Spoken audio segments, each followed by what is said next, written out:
Hello বন্ধুরা, আজকের ভিডিওতে আমি আপনাদেরকে দেখাবো কিভাবে আপনারা আপনার জিমেল আইডির পাসওয়ার্ডটাকে চেঞ্জ করবেন।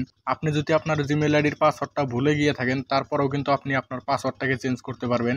চেঞ্জ করার জন্য আপনাকে কি করতে হবে, আপনার ফোনে থাকা জিমেল অ্যাপটাকে ওপেন করতে হবে। তো এখান থেকে আপনারা জিমেল অ্যাপটাকে ওপেন করে নেবেন। জিমেল অ্যাপ ওপেন করে নেওয়ার পর আপনার সামনে এরকম করে পেজ চলে আসবে।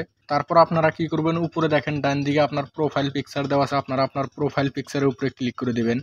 প্রোফাইল পিকচারের উপরে ক্লিক করে দেওয়ার পর আপনার সামনে এরকম করে আপনার ফোন দিয়ে যতগুলা জিমেল আইডি আপনি ক্রিয়েট করছেন সবগুলো এখান থেকে শো করবে। তো এখান থেকে আপনি যে জিমেল আইডিটার পাসওয়ার্ড পরিবর্তন করতে চাইতেছেন ওই জিমেল আইডিটা এখান থেকে সিলেক্ট করে নিতে হবে। তো আমি এটাকে সিলেক্ট করে নিলাম। সিলেক্ট করে নেওয়ার পর আপনারা কি করবেন, উপরে দেখেন আবারও প্রোফাইল পিকচার দেওয়া আছে, আপনারা আবারও প্রোফাইল পিকচারে ক্লিক করবেন। করার পর এখানে দেখেন ম্যানেজ ইওর গুগল অ্যাকাউন্ট লেখা আছে, আপনারা কি করবেন ম্যানেজ ইওর গুগল অ্যাকাউন্টে ক্লিক করে দিবেন। ক্লিক করে দেওয়ার পর আপনার সামনে এরকম করে লোডিং হবে। লোডিং হয়ে যাওয়ার পর আপনার সামনে এরকম করে পেজ চলে আসবে। তারপর আপনারা কি করবেন, এখানে দেখেন বহুতগুলো অপশন দেওয়া আছে, home, personal info, data and privacy. তো আপনারা কি করবেন, এরকম করে বাম দিকে স্ক্রল করবেন। করার পর এখানে দেখেন সিকিউরিটি বলে একটা অপশন দেওয়া আছে, আপনারা সিকিউরিটি অপশনে ক্লিক করে দেবেন। সিকিউরিটি অপশনে ক্লিক করে দেওয়ার পর আপনার সামনে এরকম করে পেজ চলে আসবে। তারপর আপনারা কি করবেন, একটু নিচে চলে আসবেন। নিচে চলে আসার পরে এখানে দেখেন একটা অপশন দেওয়া আছে পাসওয়ার্ড। তো আপনারা কি করবেন, পাসওয়ার্ডের এখানে ক্লিক করে দিবেন। পাসওয়ার্ডে ক্লিক করে দেওয়ার পর আপনার সামনে এরকম করে পেজ চলে আসবে। তো এখানে আপনাকে কি বলছে, ইন্টারিয়র পাসওয়ার্ড, তার মানে আপনার যেটা কারেন্ট পাসওয়ার্ড আছে এই পাসওয়ার্ডটা এখানে দিতে বলছে। দেওয়ার পর আপনারা নেক্সটে ক্লিক করবেন। করার পর এখানে আপনার নতুন করে পাসওয়ার্ড ক্রিয়েট করার অপশন চলে আসবে। তো এখানে আপনার পাসওয়ার্ড জানা থাকলে আপনারা এখানে দিয়ে দিবেন। তারপর আপনার যদি পাসওয়ার্ড আপনি ভুলে গিয়ে থাকেন তাহলে আপনারা কি করবেন, এখানে দেখেন ফরগট পাসওয়ার্ড লেখা আছে, আপনারা ফরগট পাসওয়ার্ডে ক্লিক করে দিবেন।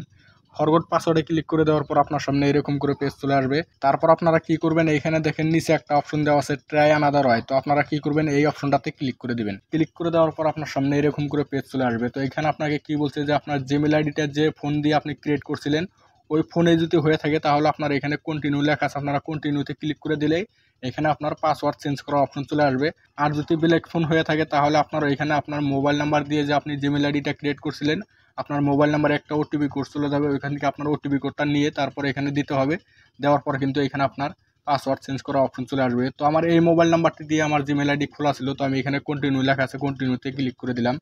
কন্টিনিউতে ক্লিক করে দেওয়ার পর এখানে লোডিং হতেছে। লোডিং হয়ে যাওয়ার পরে এখানে দেখেন অপশন চলে আসছে নিউ পাসওয়ার্ড। তো এখান থেকে নিউ পাসওয়ার্ড দিয়ে দিবেন। দিয়ে তারপরে নিচে কনফার্ম নিউ পাসওয়ার্ড লেখা আছে, আপনার ওই পাসওয়ার্ডটা এখানে আবারও দিতে বলছে।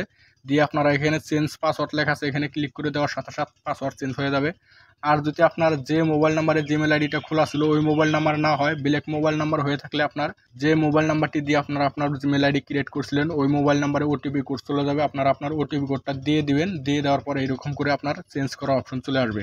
তো এখানে আমি আপনাদেরকে পাসওয়ার্ড চেঞ্জ করে আপনাদেরকে দেখাচ্ছি। তো এখানে আমার পাসওয়ার্ড দেওয়া হয়ে গেছে। হয়ে যাওয়ার পর এখানে চেঞ্জ পাসওয়ার্ড লেখা আছে, এখানে ক্লিক করে দিলাম। ক্লিক করে দেওয়ার পর আপনার সামনে এরকম করে পেজ চলে আসবে। তো এখানে আবারও দেখেন চেঞ্জ পাসওয়ার্ড লেখা আছে, আপনারা আবারও চেঞ্জ পাসওয়ার্ডে ক্লিক করে দিবেন। ক্লিক করে দেওয়ার পর এখানে দেখেন ইওর পাসওয়ার্ড ওয়াজ চেঞ্জেড, তার মানে আপনার পাসওয়ার্ডটা এখান থেকে চেঞ্জ হয়ে গেছে। তো এরকম করে কিন্তু চাইলে আপনারা আপনার জিমেল আইডির পাসওয়ার্ডটাকে পরিবর্তন করতে পারেন। তো ভিডিওটি ভালো লাগলে একটি লাইক দিবেন, চ্যানেলটি সাবস্ক্রাইব করে সাথে থাকবেন। ভিডিওটি দেখার জন্য অনেক অনেক ধন্যবাদ।